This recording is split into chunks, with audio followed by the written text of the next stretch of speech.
All right, let me say this. I don't intend to offend anybody on this video. All this is from psychological analysis from my perspective, nonverbal cues and verbal cues.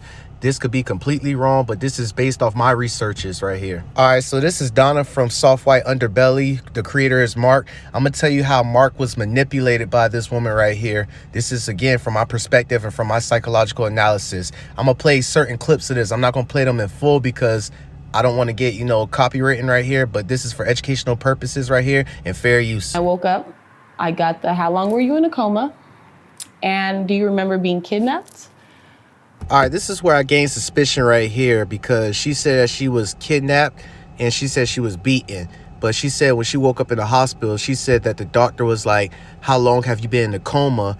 And did you know that you were kidnapped? This right here doesn't add up right here. Like, they will already know how long you're in a coma. You're supposed to actually, most of the time in a situation, the person who's injured or in the hospital will ask the doctor or the nurse, how long I've been out. And I honestly could sit here and say that I don't remember any of that. I don't even remember barely the day that I opened my eyes at the hospital.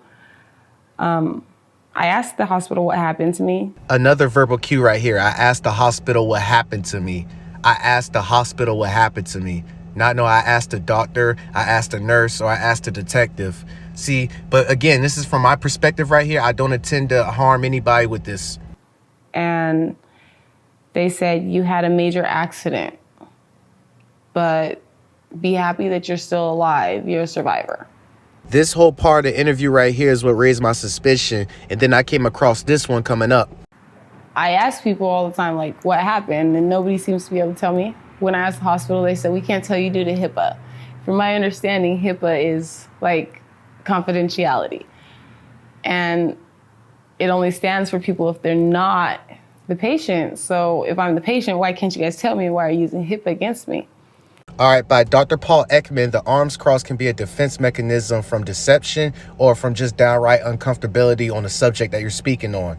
Because now I have 2 mouths to feed. That's expensive. That's very, very expensive. Plus, then it comes along for some girls, it's the pimp.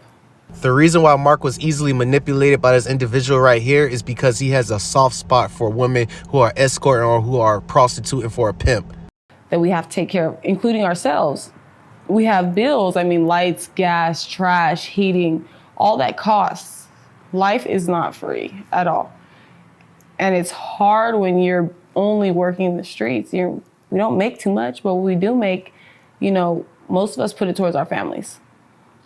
Nowadays, a lot of the girls are putting it towards hair and nails.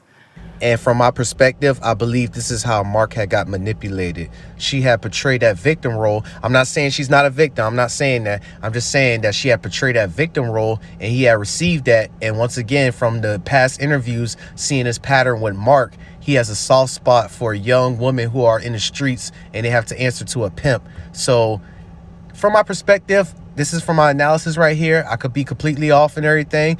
And once again, I do not intend to offend anybody who have been through trauma like this or similar to this. This is not towards y'all. This is for psychological analysis. And if y'all don't believe that this analysis is not accurate, go ahead and take a look at her follow-up.